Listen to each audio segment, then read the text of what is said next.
What is good, ladies and gentlemen? Welcome back to the channel and welcome back to listening to my audio once again. Now, I'm not using my new microphone as of yet, but hopefully my existing one is going to hold out okay for this recording. But I have got my new microphone. I'm just waiting to order my mixer as well as an XLR cable, so very excited. Hopefully the audio quality in all of my recordings is going to be crisp, delicious from very soon, basically, very soon. But I'll let you guys know once I've got the mic set up, and I'm sure you'll hear the difference in videos as they come out over the next few weeks or so. But ladies and gentlemen, we are here watching Philmax take out the AMX 1390 on Kasserine, and he is going to have one hell of a game in this deadly little light tank, which is now at tier 9 as opposed to tier 8 like it was before. And Philmax is very experienced in this thing. I say that as he gets his engine and track taken out by a T-32, but you can see he's very experienced in the AMX 1390. He's got 3 gun marks on his barrel, so he definitely knows what he's doing. And I mean, this camouflage as well, I feel like this is the best like desert camouflage in the game. The French one and the Russian one, where it's got the spectacles, or not spectacles, but where it's got the spots of red mixed into it, they just look so good. So Philmax has pushed up to this ridgeline and has 3 enemy tanks spotted, or he's spotted 3 enemy tanks at this point in the game. But he's just trying to get himself in a position where he's actively lighting those tanks up so that he can reap some assisted damage from doing so. Now there's a Gornish in the lower ground in front of him. I love it when replays feature that tank because it allows me to bring my Russian accent out into the mix. The Gornish is firing at one of his teammates, I'm not sure which, but there's a Freedom in the background as well, and that T-32 is still present. But Philmax, realizing that he's not really doing too much in the position that he was just in, is going to move and keep the AMX 5100 in the distance spotted. Should be able to get some shots off at him. Unfortunately, the first one misses, and he's no longer in a position to engage the 5100 now that that guy has retreated. But the Freedom is all alone here, and is Philmax gonna rush around this corner and take the Freedom out? The Freedom's not on too much health, and I think that's exactly what he's gonna do here. He's gonna fly around the corner, engage this VK, or, you know, maybe not. No, yeah, he is. Engage the VK in the side. 3 shots should be able to do it. And there we go. The VK 28.01 is taken out. And Philmax has the rear of an E75 as well, but he's just going to distance himself from the enemy tanks, get unspotted, go for a reload, and hopefully be able to shoot that E75 either in the rear or the side from his new position. So he has 1 kill now and 3 hits of damage. 20 seconds left on the reload, and he's going to choose who to engage next. Will it be the artillery? Will it be the E75 that he just saw? Or will it be this AMX M445 over in the distance? Or indeed the bum of that 5100 crest in the ridgeline? Now he's lit up another enemy artillery here, but he knows that he cannot shoot through the house. But now he has shots on the GW Panther and should be able to finish him, which he does, securing his 2nd kill of the game and securing his 5th hit of damage. Now this is an encounter game mode, so the enemy Op4 have pushed into the cap circle, but they have just driven out of it. I thought they were going to go for a cap, although 2 of them are back in it now, so applying pressure to the cap circle for Philmax and his team. This is the point in the game where you need to start finishing everybody off and push towards the cap circle to stop the opponents from capping, but they seem to be unsure as to whether they actually want to cap or not. As you can see, now they are out of the cap circle, and Philmax is going for another reload before choosing his next path of engagement and following it, and then engaging any enemies that he comes across. He doesn't have a lot of friendly tanks remaining at this point in the game. There's only himself and 4 other tanks remaining, up against 9 enemy opponents. So he's got a lot of work to do. But fortunately, he's in a position where he can engage the C-75 in the side. And first shot goes straight through, as does the second. And the third, unfortunately, tracks the E-75. And now the E-75 is at an angle that Filmax can't go through. But he's going to try the turret face of the E-75 here, or the lower glacis. But he doesn't take his shot in the end. Is the E-75 going to poke out and give him a shot? No, but the 5120 is. He's got 3 shots left in the chamber. And he tracks the 5100. And then follows up with a third shell, which unfortunately doesn't roll high enough to finish the AMX 30, or sorry, the AMX 5100 off. Now Filmax is going to go for another reload. But he's up to 10 hits of damage so far. And he has to distance himself. He's going to get into some cover behind these rocks while he's reloading, knowing that the 5100 is pushing forward. And that's exactly why he took some cover here, because the enemy Lycan has pushed around and spotted him. And if he stayed out in the open, no doubt the Lycan and the 5100 would be engaging him at the same time. Now he's just shy of a reload. The reload is done. He's trying to assist his friendly Lycan here, waiting for the enemy Lycan to push around the corner, which he does, and Filmax manages to get a good shot into him to finish him off and save his teammate. Now the 5100 is back up again, but the 5100 is keeping his gun pointed towards Filmax. Filmax is going to adjust his position, take aim, and finish off, hopefully, this 5120 as well as the 5100. First shell unfortunately misses. Second shell flies true and finishes off the 5120. And his friendly Lycan finishes off the AMX 5100. So now it is 2 versus 4. Filmax is going to go for a reload again, making sure that he can put out as much damage as possible if he manages to find an enemy to engage.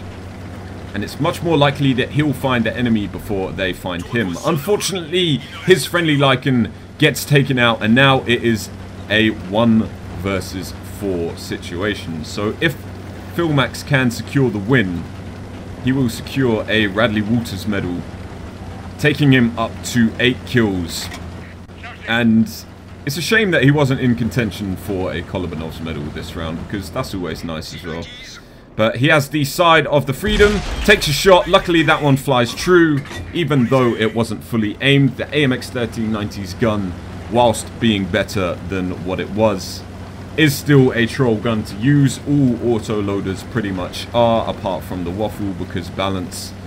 But successfully reducing the score to 1 versus 3, nullifying the Freedom with a well-placed shot through his side armor. And he knows where the E-75 is. The good thing about being a light tank in this situation is you have the mobility. You have the ability to run around the map and engage the enemies how you want to. You're not forced into a situation where you're having to find the light tank that you want to engage, or the medium tank, for example.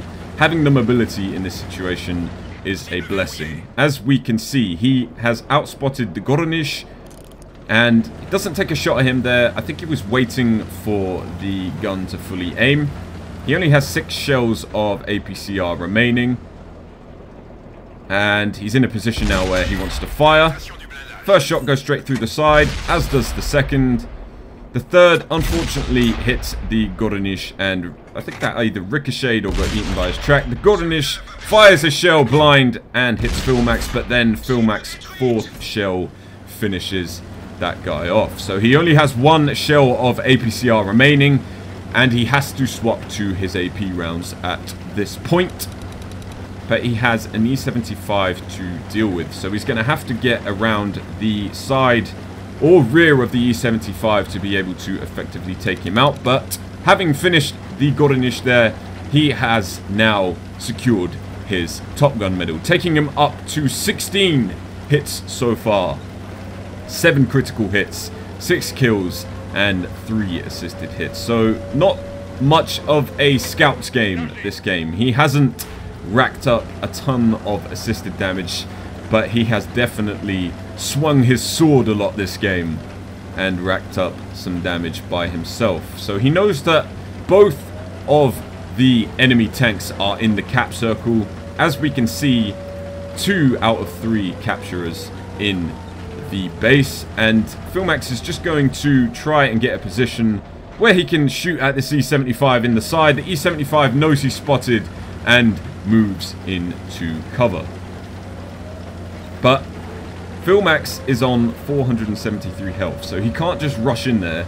It is an enemy E75. The E75 will take him out, but lovely position to be shooting from here.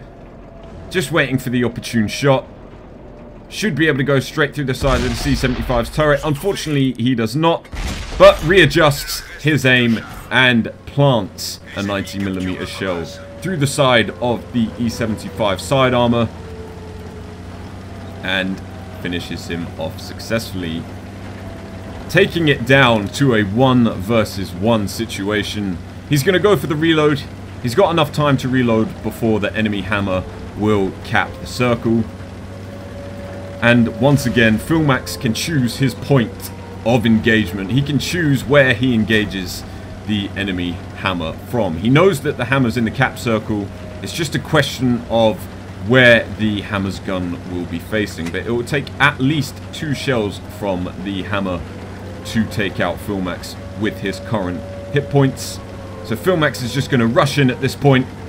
Hope that the enemy hammer's facing the other way, which he's not, unfortunately. The hammer's on full health as well, but Filmax should be able to rush in, get 3 shots into him, and rush out without taking a hit, going for another reload. Once again, using his light tank's mobility to his advantage. You dashed in, stuck some shells into the hammer, and dashed straight back out again, not taking any damage in return. Now this time, he should be able to rush in and finish off the hammer with a full clip of ammunition loaded.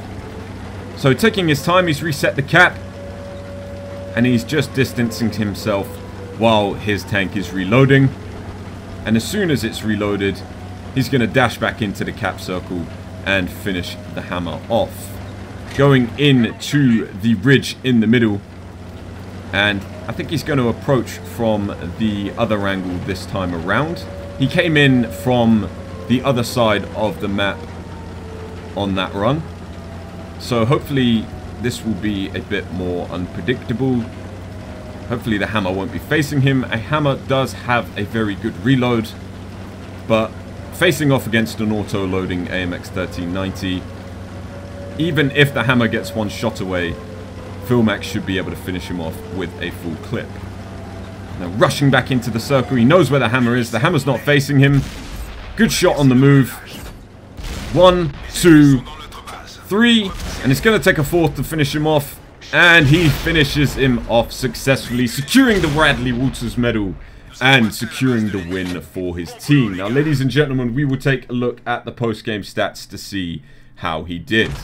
Okay, ladies and gentlemen, so taking a look at the post-game stats for that game, we can see that I am an absolute pleb, because during the gameplay, I mentioned that we were viewing Filmax taking out the AMX 1390 in its tier 9 form, which it is now. It is a tier 9 light tank, but little did I realize that when Filmax recorded this game, the AMX 1390 was still a tier 8 light tank. So my bad for that one, but regardless, Filmax had a very, very good game indeed, racking up 4,800 damage from that game, securing a Radley-Walters medal with 8 kills, a Top Gun medal as well, and securing 2,207 base XP from that game, which is very, very impressive indeed. He topped his team by an absolute mile, pretty much doing double the amount of damage that his closest competitor did in the UDES 03,